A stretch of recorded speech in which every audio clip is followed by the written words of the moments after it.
SLBC సొరంగంలో rescue operation కొనసాగుతోంది. పోలీసుల సాయంతో టన్నెల్లో చిక్కుకున్న కార్మికులను బయటకు తీసేందుకు ప్రయత్నిస్తున్నారు. 42 మందిని సురక్షితంగా బయటకు తీశారు.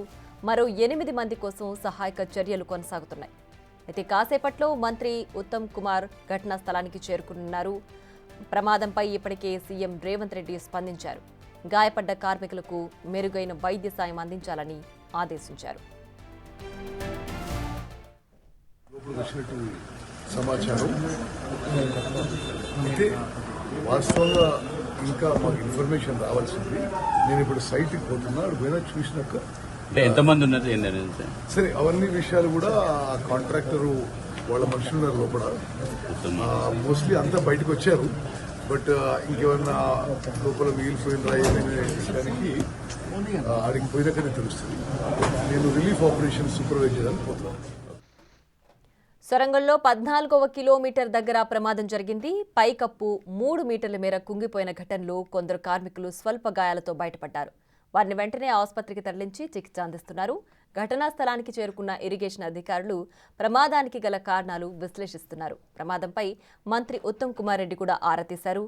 కొన్నేళ్లుగా ఆగిపోయిన ఎస్ఎల్బీసీ సొరంగం పనులు తిరిగి 4 రోజుల కిందటే ప్రారంభమయ్యాయి. ఈలోపే పైకప్పు కూలిపోవడంతో దానికి కారణాలేంటో అధికారులు అడిగి తెలుసుకుంటున్నారు.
ఎస్ఎల్బీసీ ప్రాజెక్టులో భాగంగా 44 కిలోమీటర్ల మేర ఇన్లెట్, అవుట్లెట్ సొరంగాలను తవ్వే పనులు కొన్నేళ్లుగా సాగుతున్నాయి. ఇప్పటికే 34 కిలోమీటర్లకు పైగా సొరంగం పనులు పూర్తి కాగా ఇంకా 9.5 కిలోమీటర్లకు పైగా తవ్వాల్సింది. ఈ పనుల కోసం 4,600 కోట్లకు పైగా నిధులు విడుదల చేయాలని నిర్ణయించిన తెలంగాణ ప్రభుత్వం ఇటీవలే గ్రీన్ ఛానల్ కింద తొలి విడతగా 2,200 కోట్లు విడుదల చేసింది. టన్నెల్ బోరింగ్ మిషన్తో 4 రోజుల కిందటే పనులు తిరిగి ప్రారంభించారు. ఈలోపే ఈ ప్రమాదం జరిగింది.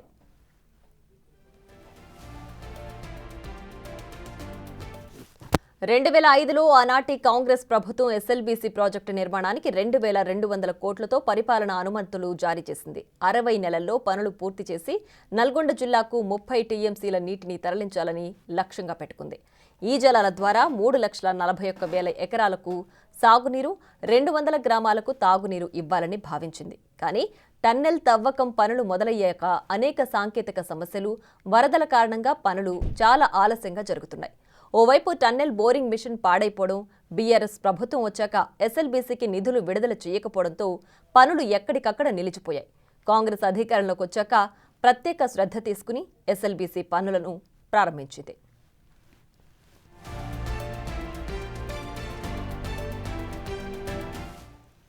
రైటిక మరింత సమాచారం మా ప్రతినిధి శంకర్ అందిస్తారు. Shankar, over to you.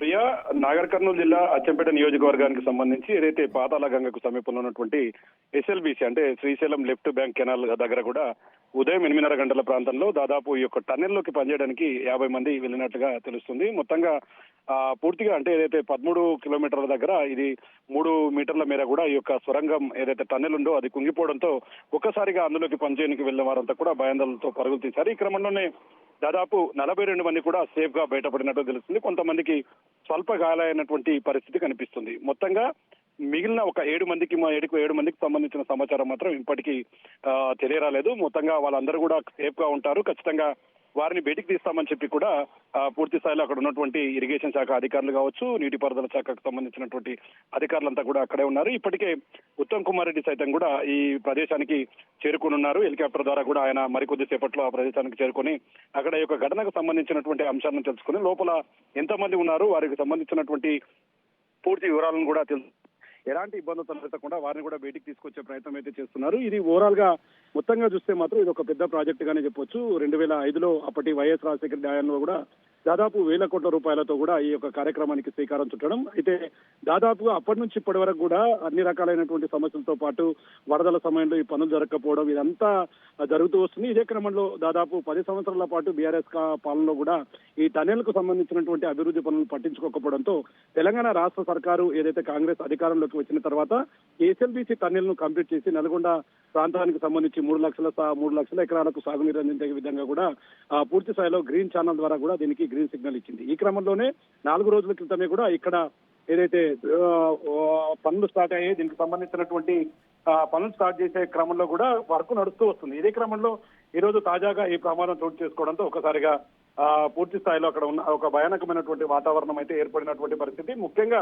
14 kilometre దగ్గర చిక్కుకున్నటువంటి కార్మికుల వివరాలను ఇప్పటికే అధికారులు అయితే ప్రకటించారు. వారిలో ఎవరైతే జర్వీ సింగ్ పంజాబ్ కు చెందినవాడు, సన్నీ సింగ్ జమ్మూ కాశ్మీర్, మనోజ్ దోబే శ్రీనివాసులు ఉత్తరప్రదేశ్, సందీప్ సంతోష్ జట్కా ఇరాన్ జార్ఖండ్, వీరంతా 7 మంది దాదాపు అక్కడ లోపల చిక్కుకున్నట్లుగా కూడా సమాచారం వస్తుంది. ఇప్పటికీ జేపీ కన్స్ట్రక్షన్స్ ఆధ్వర్యంలో కూడా రెస్క్యూ ఆపరేషన్ అయితే అక్కడ కొనసాగుతూ వస్తుంది.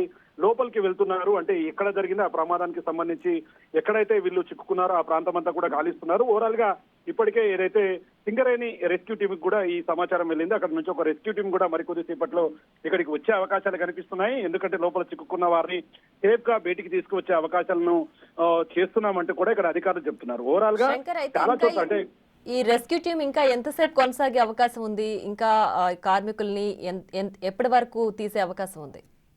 ఎస్ ప్రియా, ఎందుకంటే ప్రమాదం చోటు చేసుకునే వెంబడే అంటే ఇదంతా కూడా పాతాళగంగ సమీపంలో ఇదంతా నల్లమల అటవీ ప్రాంతంలో ఉంటుంది కాబట్టి కాస్త సమాచారం లేట్ గా తెలిసింది బయటికి. అయినప్పటికీ కూడా అధికారులు అక్కడికి చేరుకోవడంతో పాటు ఏదైతే జేపీ కన్స్ట్రక్షన్స్ ఉందో ఆ రెస్క్యూ టీం అప్పటి నుంచి కూడా మొత్తంగా అంటే చాలా రోజులుగా పనులు నిలిచిపోవడంతో ఆ టన్నెల్ అంతా కూడా కాస్త పాతబడడం, అక్కడక్కడ పగులు రావడం వంటివి జరిగాయి. ఎందుకంటే గత ప్రభుత్వాల నిర్లక్ష్యంతో ఇదంతా జరిగింది, టెక్నికల్ ఇష్యూల వల్లనే ఇదంతా జరిగిందని చెప్పి ఒకవైపు చెప్తున్నప్పటికీ విషయం తెలుసుకున్నటువంటి జిల్లా కలెక్టర్ దావత్ సంతోష్ కూడా అక్కడికి చేరుకున్నాడు. దాంతో పాటు అచ్చంపేటకు సంబంధించినటువంటి ఆర్డీఓలు మిగతా అధికారులు కూడా ఇప్పుడు ప్రజెంట్ అక్కడే ఉన్నారు. కానీ టన్నెల్ లోపలికి మాత్రం ఎవరిని పంపించే ప్రయత్నం చేయట్లేదు. రెస్క్యూ టీం కొనసాగుతూ వస్తుందని చెప్తున్నారు. వీరికి తోడు ఎవరైతే జేపీ కన్స్ట్రక్షన్స్ సంబంధించినటువంటి రెస్క్యూ టీం కు తోడుగా కూడా ఈ సింగరేణికి సంబంధించినటువంటి రెస్క్యూ టీం కూడా మరో 1-2 గంటల్లో ఇక్కడికి వచ్చే అవకాశాలు కనిపిస్తున్నాయని చెప్పి కూడా మనకు వస్తున్నటువంటి సమాచారం. ఓవరాల్ గా ఇప్పటికీ ఎవరికి ప్రాణాపాయం జరగలేదు. కొంతమందికి 4 మాత్రం గాయాలైన వారికి కూడా పూర్తి స్థాయిలో ట్రీట్మెంట్ అందిస్తున్నామని చెప్తున్నారు.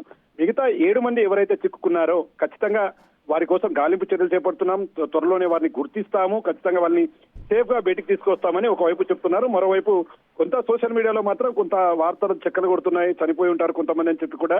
కానీ ఇప్పటికీ అధికారులు మాత్రం అట్లాంటి విషయాలను ఎక్కడ కూడా ధృవీకరించలేదు.